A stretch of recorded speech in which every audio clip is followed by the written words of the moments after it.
Bible एक वर्ष में। नमस्कार, आप सबका बाइबल एक वर्ष में स्वागत है। आप सब ने जो कदम उठाया है प्रभु के वचन सुनने के लिए, यह हमारे जीवन के अंधेरों को दूर करेंगे और हमें प्रभु के प्रकाश में चलाएंगे। आज हम रोमियो के नाम संत पौलुस के पत्र का अध्याय 4, तोबित के ग्रंथ का अध्याय 14, यूरित के ग्रंथ का अध्याय 13 और स्रोत ग्रंथ का 20वां स्रोत सुनेंगे। प्रभु का वचन सुनने से पहले आइए हम ईश्वर से प्रार्थना करें। हे प्रभु, हम आपका वचन सुनने वाले हैं। हमारे मन की आंखें खोलें और हमें आध्यात्मिक प्रज्ञा दें ताकि हम आपको जान सकें और आपके वचन के अनुसार अपना जीवन जिएं। यह हम मांगते हैं आपसे प्रभु यीशु के नाम, आमीन। रोमियो के नाम संत पौलुस का पत्र अध्याय 4। इब्राहिम का विश्वास। अब हम अपने कुलपति इब्राहिम के विषय में क्या कहें? यदि इब्राहिम अपने कर्मों के कारण धार्मिक माने गए तो वह अपने पर गर्व कर सकते हैं, किंतु वह ईश्वर के सामने ऐसा नहीं कर सकते, क्योंकि धर्म ग्रंथ क्या कहता है? इब्राहिम ने ईश्वर में विश्वास किया और इसी से वह धार्मिक माने गए। जो कर्म करता है उसे मजदूरी अनुग्रह के रूप में नहीं बल्कि अधिकार के रूप में मिलती है। जो कर्म नहीं करता किंतु उसमें विश्वास करता है, जो अधर्मी को धार्मिक बनाता है, तो वह अपने विश्वास के कारण धार्मिक माना जाता है। मनुष्य को धन्य कहता है जिसे ईश्वर कर्मों के अभाव में भी धार्मिक मानता है। धन्य है वे जिनके अपराध क्षमा हुए हैं, जिनके पाप ढक दिए गए हैं। धन्य है वह मनुष्य जिसके पाप का लेखा प्रभु नहीं रखता। क्या यह धन्यता खतने वालों से ही संबंध रखती है या बेखतने लोगों से भी? देखिए, हम कहते हैं इब्राहिम का विश्वास उनके लिए धार्मिकता माना गया है। उनका विश्वास कैसे धार्मिकता माना गया? क्या उस समय तक उनका खतना हुआ था या नहीं? उस समय तक उनका खतना नहीं हुआ था, वह बेखतना ही था। बेखतने रहते समय उनको विश्वास द्वारा जो धार्मिकता प्राप्त हुई थी उस पर मोहर की तरह खतने का चिन्ह लगाया गया। इस तरह वह उन सब के भी पिता बने जो खतना कराए बिना विश्वास करते हैं, जिससे उनका भी विश्वास उनके लिए धार्मिकता माना जाए।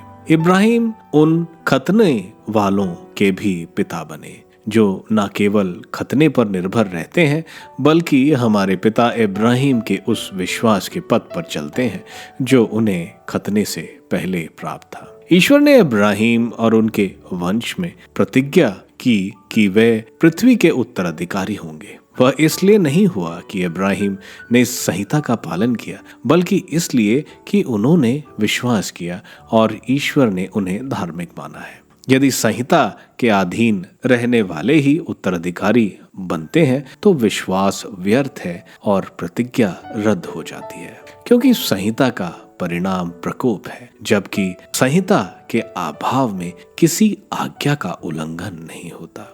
सब कुछ विश्वास पर और इसलिए कृपा पर भी निर्भर रहता है। वह प्रतिज्ञा न केवल उन लोगों पर जो संहिता का पालन करते हैं बल्कि समस्त वंश पर लागू होती है, उन सब पर जो इब्राहिम की तरह विश्वास करते हैं। इब्राहिम हम सब के पिता हैं, जैसा कि लिखा है, मैंने तुमको बहुत से राष्ट्रों का पिता नियुक्त किया है। ईश्वर की दृष्टि में इब्राहिम हमारे पिता हैं। उन्होंने उस ईश्वर में विश्वास किया जो मृतकों को पुनर्जीवित करता है और जो नहीं है उसे भी अस्तित्व में लाता है। इब्राहिम ने निराशकजनक परिस्थिति में भी आशा रखकर विश्वास किया और वो बहुत से राष्ट्रों के पिता बन गए, जैसा कि उनसे कहा गया था, तुम्हारे असंख्य वंशज होंगे। यद्यपि वह जानते थे कि मेरा शरीर अशक्त हो गया है। उनकी अवस्था लगभग 100 वर्ष की थी और सारा बांझ है, तो भी उनका विश्वास विचलित नहीं हुआ। उन्हें ईश्वर की प्रतिज्ञा पर संदेह नहीं हुआ, बल्कि उन्होंने अपने विश्वास को दृढ़ता द्वारा ईश्वर का सम्मान किया। उन्हें पक्का विश्वास था कि ईश्वर ने जिस बात की प्रतिज्ञा की है वह उसे पूरा करने में समर्थ है। इस विश्वास के कारण ईश्वर ने उन्हें धार्मिक माना है। धर्म ग्रंथ का यह कथन न केवल इब्राहिम से बल्कि हमसे भी संबंध रखता है। यदि हम ईश्वर में विश्वास करेंगे जिसने हमारे प्रभु ईसा को मृतकों में से जिलाया, तो हम भी विश्वास के कारण धार्मिक माने जाएंगे। वहीं ईसा हमारे अपराधों के कारण पकड़वाए गए और हमारी पाप मुक्ति के लिए जी उठे। तोबित का ग्रंथ अध्याय 14। तोबित और टोबियास की मृत्यु। तोबित की मृत्यु 112 वर्ष की अवस्था में शांतिपूर्वक हुई और वह निनवे में सम्मान पूर्वक दफनाया गया। जब वह अंधा बना तो उसकी अवस्था 62 वर्ष थी। दृष्टि मिलने के बाद उसने समृद्धि में जीवन बिताया। वह भिक्षा दान किया करता और ईश्वर का स्तुतिगान तथा उसकी महिमा का बखान करता था। मरते समय उसने अपने पुत्र टोबियास को बुलाकर उसे यह आदेश दिया, बेटा अपने पुत्रों के साथ मेदिया वापस जाओ, क्योंकि मैं ईश्वर की उस वाणी पर विश्वास करता हूँ जिसे नहूम ने निनवे में प्रकट किया है। ईश्वर द्वारा भेजे हुए इज़राइल के नबियों ने असूर और निनवे के विषय में जो कुछ कहा है वह सब उन पर बीतेगा। ये सब घटित होगा। उन बातों में ऐसा कुछ नहीं जो पूरा नहीं होगा। सब कुछ अपने समय में घटित होगा। असूर और बाबुल की अपेक्षा मेदिया में अधिक सुरक्षा होगी, क्योंकि मैं जानता हूँ और विश्वास करता हूँ कि ईश्वर ने जो कुछ कहा वह पूरा होगा। उन बातों में एक शब्द भी नहीं जो पूरा नहीं होगा। इज़राइल में रहने वाले हमारे सभी भाई तितर बितर कर दिए जाएंगे और बंदी बनाकर अपनी उत्तम भूमि से निर्वासित किए जाएंगे। समस्त इज़राइल देश, समरिया और यरूशलेम उजड़ जाएंगे। ईश्वर का मंदिर जलाया जाएगा और कुछ समय तक उजाड़ पड़ा रहेगा। ईश्वर फिर उन पर दया करेगा और उन्हें इज़राइल वापस ले जाएगा।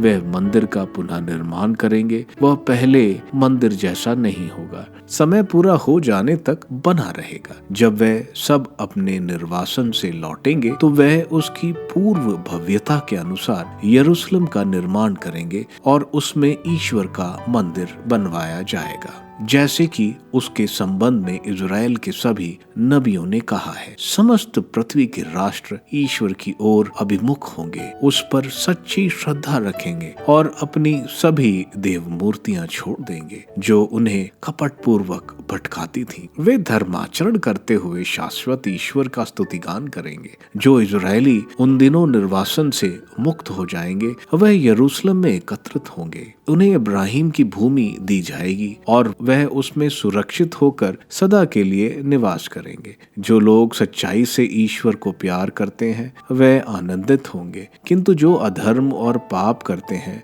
वह सब देशों से लुप्त हो जाएंगे। पुत्रों, मैं तुम्हें यह आदेश देता हूँ, सच्चाई से ईश्वर की सेवा करो और उसके सामने वह करो जो उसे प्रिय है। अपने पुत्रों को यह आदेश दो कि वे धर्माचरण और भिक्षा दान करें, ईश्वर का स्मरण करें और सच्चाई और सारी शक्ति से हर समय उसका नाम धन्य कहें। बेटा, तुम ननवे से बाहर चले जाओ, यहाँ नहीं रहोगे। जिस दिन तुम मेरे पास अपनी माता का दफन करोगे उस दिन यह नगर छोड़ दोगे, क्योंकि मैं देखता हूँ कि लोग यहाँ निर्जल होकर हर प्रकार का पाप और अधर्म करते हैं। बेटा, इस पर विचार करो कि नादाब ने अपने पालक पिता अहिकार के साथ कैसा व्यवहार किया और उसे काल कोठरी में डाल दिया, किंतु ईश्वर ने उससे विश्वासघात का बदला चुकाया और अहिकार को मुक्त किया, जबकि नादाब सदा के लिए काल कोठरी चला गया था, क्योंकि वह अहिकार का वध करना चाहता था। अहिकार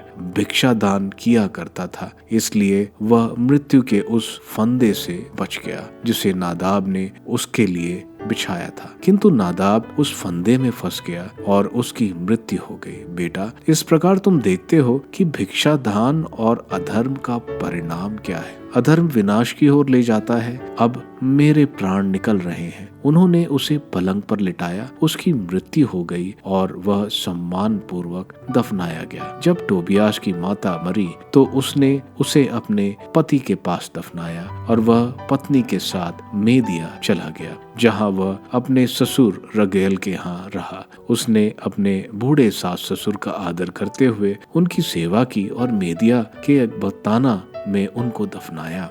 उसे रगूल और उसके पिता टोबित की संपत्ति विरासत के रूप में मिली। उसकी मृत्यु एक प्रतिष्ठित नागरिक के रूप में 170 वर्ष की अवस्था में हुई। उसने मरने के पूर्व निनवे के पतन के विषय में सुना और मेदिया में निनवे के निर्वासितों को देखा, जिन्हें मेदिया का राजा असुरवेश बंदी बनाकर वहां ले आया। ईश्वर ने निनवे और असुर के साथ जो किया था, उसने उसके लिए उसे धन्यवाद दिया। वह अपनी मृत्यु से पहले निनवे के कारण आनंदित हुआ और सदा सर्वदा प्रभु ईश्वर को धन्य कहता रहा। यूदित का ग्रंथ अध्याय 13। यूदित द्वारा होलीफरस की हत्या। काफी देर बाद उसके सेवक उठकर चले गए और बगवास ने बाहर से तंबू को बंद कर दिया और होलीफरस के अंगरक्षकों को विदा किया। सब जाकर अपनी अपनी शैया पर लेट गए, क्योंकि वे भोज में अधिक पीने के कारण थक गए थे।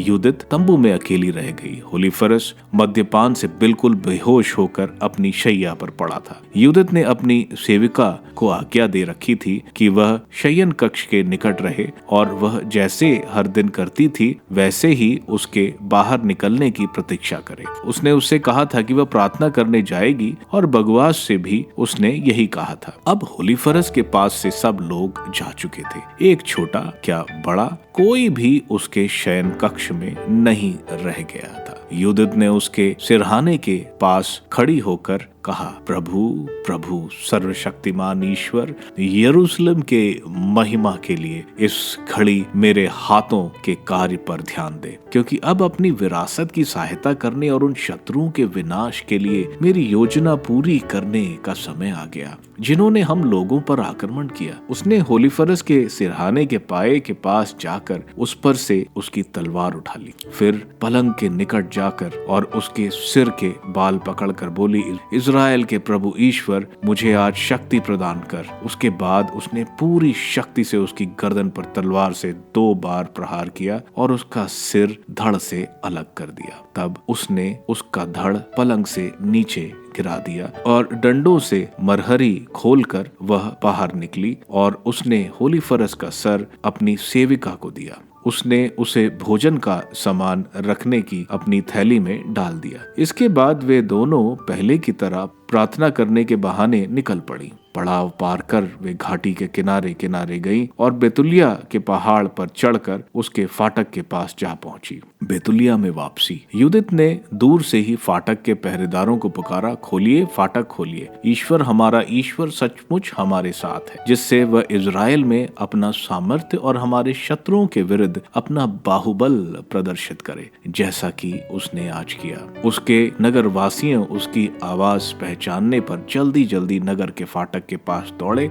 और उन्होंने नगर के नेताओं को बुलाया। छोटे से बड़े तक सब के सब एकत्र हो गए, क्योंकि उन्होंने यह बात असंभव जैसी लगी कि वह लौट आई है। उन्होंने फाटक खोलकर उन्हें अंदर आ जाने दिया और उजाले के लिए आग जलाई। वह उन्हें घेर कर खड़े हो गए। उसने उच्च स्वर से उनसे कहा, ईश्वर की स्तुति करो, उसका स्तुति गान करो, क्योंकि उसने इज़राइल के घराने पर से अपनी कृपा दृष्टि नहीं हटाई, बल्कि आज रात मेरे हाथ से हमारे शत्रुओं को रौंदा है। इसके बाद उसने होलीफरस का सर थैली से निकाला और उसे दिखलाते हुए उनसे कहा, यह असुरी सेना के प्रधान सेनापति होलीफरस का सिर है और यह वह मसरी है जिसके अंदर वह मदिरा पीकर बेहोश पड़ा था। प्रभु ने एक स्त्री के हाथ से उसे मारा है। उस प्रभु की जय जिसने मार्ग में मेरी रक्षा की। मेरे सौंदर्य ने उसे मुक्त किया और वह उसके विनाश के कारण बना।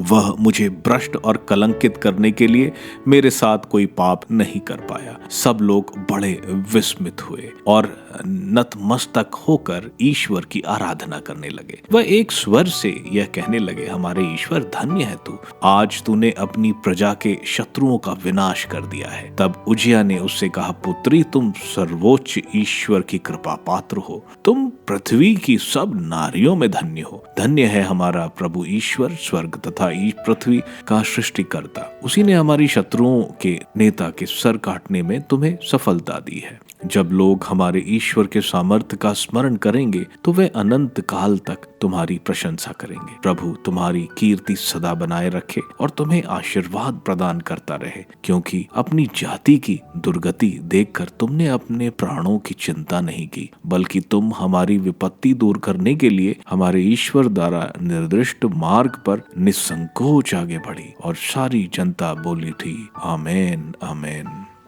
स्तोत्र ग्रंथ स्रोत 20। राजा के लिए प्रार्थना। संगीत निर्देशक के लिए एक स्रोत दाऊद का।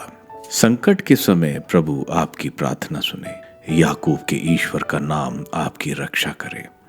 वह मंदिर में से आपकी सहायता करे, सिय्योन पर्वत से आपको संभाले। वह आपके सब चढ़ावों को स्मरण रखे और आपकी होम बलि स्वीकारे और आपके सब मनोरथ पूर्ण करे और आपकी समस्त योजनाएं सफल बनाए। तब हम आपकी विजय के कारण तालियां बजाएंगे और अपने ईश्वर के नाम पर ध्वजाएं फहराएंगे। प्रभु आपकी सब प्रार्थनाएं पूरी करें। अब मैं जान गया कि प्रभु अपने अभिषिक्त को विजय दिलाता है। वह अपने विजयी बाहुबल के प्रदर्शन से अपने अभिषिक्त की प्रार्थना पूरी करता है। कुछ लोग रथों पर और कुछ लोग अश्वों पर गौरव करते हैं। हम तो प्रभु अपने ईश्वर के नाम की दुहाई देते हैं। वे लड़खड़ा कर गिर जाते हैं और हम डटकर सामना करते हैं। प्रभु राजा को विजय दिला। जिस दिन हम तुझे पुकारते हैं उस दिन हमारी सुन। रोमियो के नाम संत पौलुस के पत्र के अध्याय 4 हमें बता रहे हैं कि विश्वास प्रभु यीशु में जो हमें दोष मुक्त करता है, और इसको इब्राहिम के जीवन से बताया जा रहा है। बोला जा रहा है, क्या इब्राहिम ने अपने कार्यों से दोष मुक्त प्राप्त किया था? इब्राहिम का विश्वास जो ईश्वर पर उसका था वह उसको धार्मिक बनाता था। वहीं जो अपने कार्यों पर भरोसा रखते हैं वह अपनी प्रशंसा कर रहे होते हैं, वो धार्मिक नहीं है। दाऊद का स्रोत जिसमें दाऊद बोल रहे हैं कि धन्य है जिसके पाप क्षमा होते हैं और पाप ढक दिए गए हैं। धन्य है वे जिसके पाप ईश्वर याद नहीं करते। आगे वो बोल रहे हैं कि क्या इब्राहिम को दोष मुक्त खतने यानी सर्कमसिशन के बाद हुआ था? नहीं, उसका दोषमुक्त जब उसने ईश्वर पर विश्वास किया तब हुआ। विश्वास से इब्राहिम धार्मिक माना गया। खतना सर्कमसिशन तो उसने काफी बाद जब वे 99 वर्ष के थे तब किया था।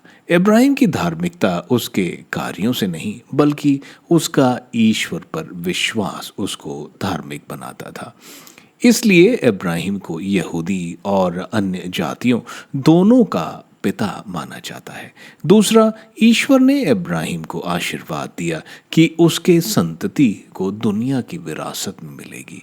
यह इब्राहिम को जो वरदान मिला वो लॉ यानी 10 नियम तो सदियों बाद आए थे।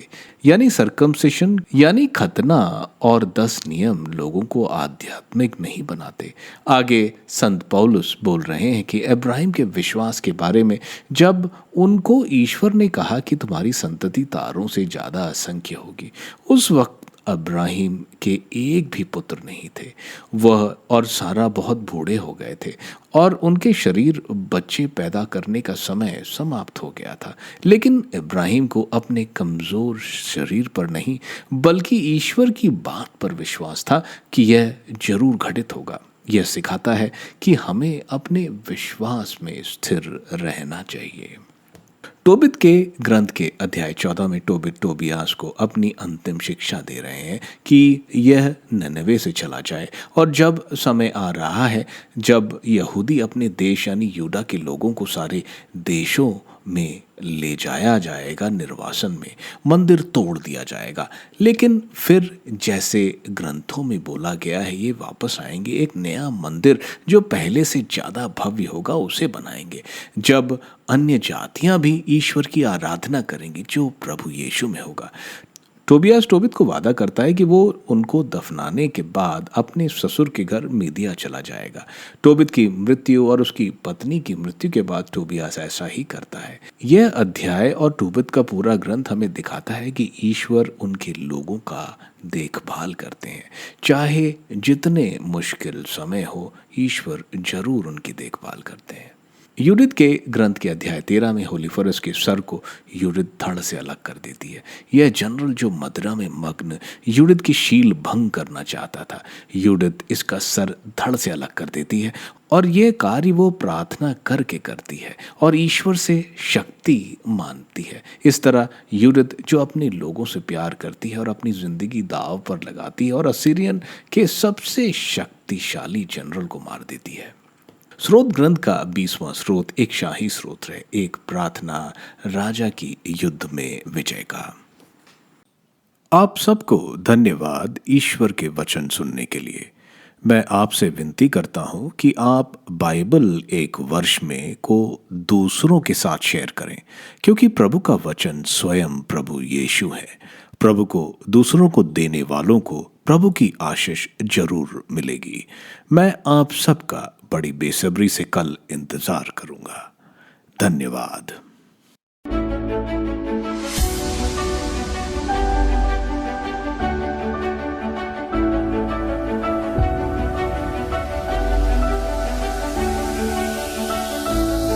बाइबल एक वर्ष में